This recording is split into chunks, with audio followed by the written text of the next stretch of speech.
Romanos 12:2 diz: não se amoldem ao padrão desse mundo, mas transformem-se pela renovação da sua mente. E aí entra uma condicional: para que sejam capazes de experimentar qual é a boa, agradável e perfeita vontade de Deus. Alguém pode dizer glória a Deus por isso? Olha para mim, o inferno não quer você necessariamente fora da igreja. Às vezes você, na igreja, com a sua visão fora do propósito, se torna mais destrutivo do que você fora da igreja. Porque você fora da igreja, você tem consciência de que alguma coisa não está certa, mas você dentro da igreja, com o modo automático ligado, você pode estar indo para um lugar muito diferente do lugar que Deus quer que você vá, mas você acha que está tudo bem, porque você está no lugar certo. Irmão, não é só sobre estar no lugar certo, é sobre se tornar a pessoa certa, é sobre ter revelação da identidade certa, é sobre caminhar na direção certa. Alguém está comigo aqui? Diga amém. Cristão confuso, ele tem a capacidade de tornar o céu um inferno. Um cristão confuso, ele pode estar em meio a uma abundância de Deus e não ser abundante. Ele pode estar em meio à plenitude de Deus e não viver vida plena. Ele pode estar em meio às riquezas de Deus e não viver a transbordo. Irmão, não é sobre estar no lugar, é sobre se tornar. É sobre se tornar. Está comigo? Diga amém. Sobre se tornar. Não lembro se foi aqui no púlpito que alguém falou essa semana, ou se foi na mesa, eu achei tão poderoso, sobre os extremos. O Espírito leva Jesus ao deserto, Satanás leva Jesus às alturas, para tentá-lo. Nem sempre quem quer te levar a lugares altos está apontando para o teu propósito. A Bíblia diz que depois dele ser batizado, o que acontece? O Espírito leva Jesus ao deserto. Às vezes a gente vê desertos que Deus permite que a gente entre e a gente está questionando, mas o Espírito também leva pessoas ao deserto. Agora a Bíblia fala que quando Satanás vai tentá-lo, leva ele a lugares altos e oferece para ele toda a glória desses dias. Você não é o centro. Fala para quem está do seu lado: você não é o centro. Efésios 1:18 diz assim: eu oro também para que os olhos do coração de vocês sejam iluminados, a fim de que vocês conheçam a esperança para a qual Ele os chamou, e as riquezas da gloriosa herança dele nos santos, e a incomparável grandeza do seu poder para conosco, os que cremos, conforme a atuação da sua poderosa força. Esse poder Ele exerceu em Cristo, ressuscitando dos mortos e fazendo assentar-se à sua direita nas regiões celestiais, muito acima de todo governo e de autoridade e de todo poder e domínio e de todo nome que se possa mencionar, não somente para essa era, mas também para a era que há de vir. Deus colocou todas as coisas debaixo dos seus pés e o designou cabeça de todas as coisas para a igreja, que é o seu corpo, a plenitude daquele que enche todas as coisas em toda e em qualquer circunstância. Alguém pode dizer glória a Deus por isso? Aleluia. Se for para Jesus, você pode aplaudir mais forte.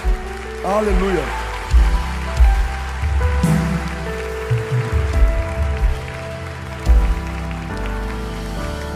Daria para a gente fazer uma série só sobre Efésios, só sobre esse texto. O texto fala sobre herança, e é interessante porque ele não fala sobre uma herança dada, mas ele fala sobre uma herança dentro. Ele fala a herança nos santos, é algo que foi depositado em você, faz parte da tua genética em Deus, faz parte da sua essência em Deus. Ele fala sobre autoridade, sobre principados, governos, ele fala sobre autoridade, sobre todo nome. Aqui ele coloca Jesus no lugar onde Jesus está. E todas as vezes que nós colocamos Jesus no lugar onde Ele realmente está, a gente tem a revelação do lugar onde nós estamos. Todas as vezes que a gente centraliza Jesus, a gente vai perceber que não tem espaço para dois no centro da história, então a gente sai do centro. Todas as vezes que a gente centraliza Jesus nas nossas decisões, a gente precisa sair do centro.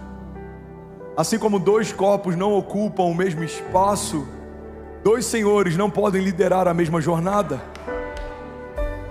Ou Jesus é o cabeça, ou Ele não é nada. Ou ele é o centro, ou ele não é nada. Ele não divide espaço com ninguém, porque isso seria abrir mão de quem ele é. Não dá para caber em nenhum outro lugar, senão no lugar onde ele já foi estabelecido.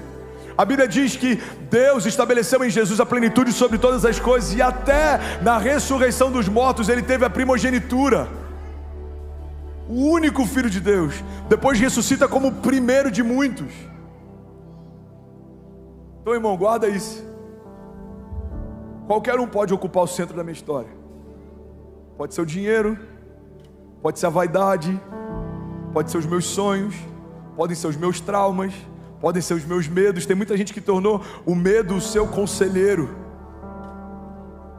Você acha que vai dar certo? Cara, eu não sei, eu vou até aqui porque eu não sei se vai romper, eu vou até aqui porque eu não sei se vai se abrir, eu vou até aqui porque eu não sei se vai acontecer. Quando você deixa o medo definir os seus limites, ele se tornou o centro da sua história. Mas quando a gente desocupa esse lugar, quando a gente tem a revelação desse verdadeiro amor e ele lança fora todo o medo, quando a gente tem a revelação da nossa real identidade e sai fora toda a covardia, a Bíblia diz que o Senhor não nos deu o espírito de covardia, mas de poder, de amor e de equilíbrio. Quando a gente tem a revelação do senhorio de Deus, e então temos a revelação que somos servos. Quando a gente tem a revelação da paternidade de Deus, então nós temos o entendimento de que nós somos filhos. Irmão, quando esse lugar é esvaziado por nós, ele começa a ser preenchido por Deus. É por isso que no Evangelho, tão importante quanto ser esvaziado da nossa carne, o despojar da carne, é o que vai ocupar a sua história depois que isso sai.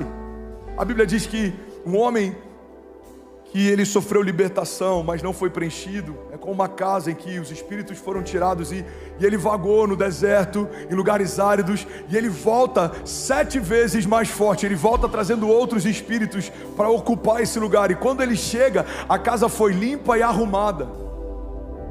Vocês estão comigo ainda?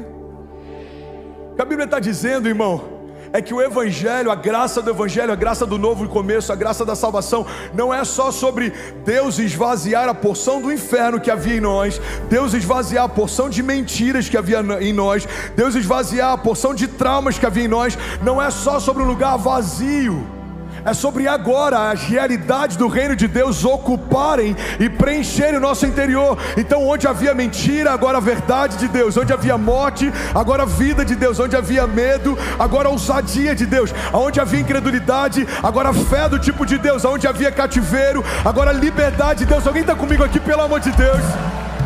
Aleluia! Deus não quer só esvaziar você do que não é dele. Os céus querem preencher você com o que é dele.